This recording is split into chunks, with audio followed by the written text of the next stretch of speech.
Hello and welcome everyone to my channel where I offer guided art tutorials on the Procreate app using an iPad. New videos are put out every Tuesdays and Thursdays, so if you like what you see here, please like and subscribe and leave a comment down below.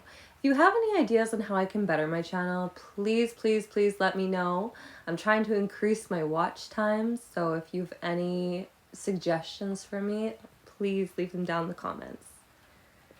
All right, step number 1, we're gonna create a new canvas. So we can just do the screen size. I'm doing a 16-inch by 20-inch in case I ever want to print on like a t-shirt or something down the road. Step number 2, we're gonna download the color palette from the description box below, and we're gonna start with the sky and the clouds. So I take the first 3 colors on the custom palette that I've created. I drag and drop the first color into the background, and using a round brush in the painting section, I take the second and third color and I just run it on the top portion of the canvas. Do something that looks like this, and then we're going to take the smudge tool and kind of blend everything together, as you can see. So I added another layer here, layer number 2, and we're using a syrup brush from the inking section with the third color on the palette. And I'm just gonna draw in and then fill in the clouds. You can do whatever you feel looks best here. I just left it very simple. Step number 4, we're gonna be working on the mountains. So I insert another layer. So this is layer number 3. I use an orange color, so the darker orange color, and I kind of just messily put in some mountains, and I drag and drop that color to fill. I add another layer, layer number 4, and I grab the purple color on the top row, and I do the same thing, and I add a second mountain range, and we're going to drag and fill that area. So I click the second mountain range, and when you click it, you can select Alpha Lock, which allows you to just color in that area on that layer. And then I use a round brush, and then I kind of lighten up on the left-hand side and darken on the right-hand side. So I used an orangey color on the left-hand side, blue on the right. And then in the back mountain range, I'm kind of doing the same kind of thing, adding a little bit of shadowing.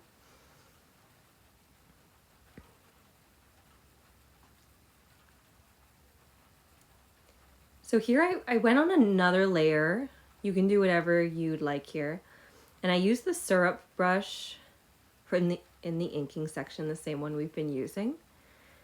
And I'm kind of just adding some texture to the mountains. There's no rules with this. You can do whatever you feel looks good.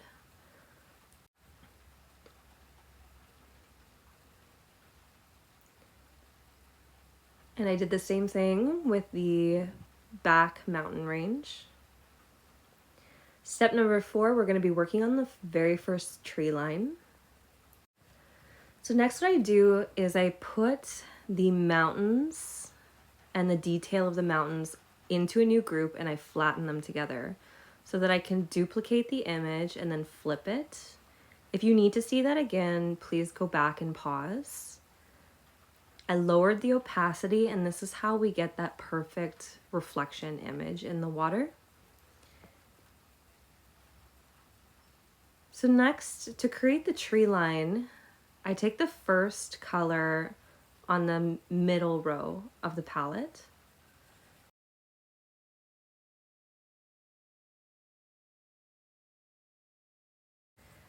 And now you can see that I'm kind of just putting in some, to be honest, zigzags to make it look like some trees are in the background.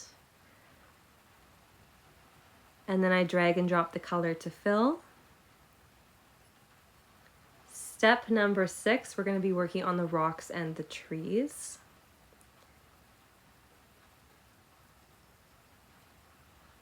So using the second color on the middle row with a syrup brush, the same one we've been using, I put in 2 rock-ish formations in the front of the canvas, or I guess mid-range of the canvas. And then I use that orange color just to add a couple highlights to the rocks. Next, you can see me putting in some trees. I didn't spend too much time on this. If you are a perfectionist, you are welcome to spend as much time as you want. So keep in mind that all of this black, stuff in black in the middle should all be on one layer. And if it's not, make sure you flatten them by creating a new group, which I'll show you in a photo right about now. Now. So flatten, new group. And then we're gonna duplicate and flip it. So if you need to pause and look back at those little pictures I inputted there, you can.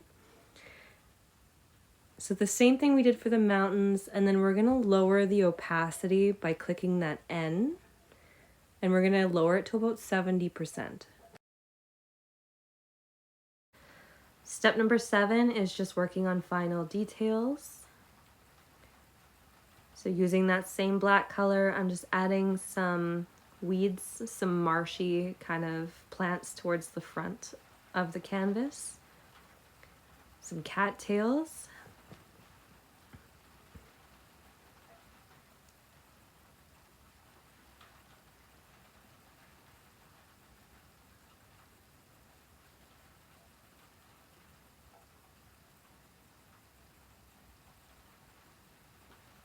And I do the same thing on the other side.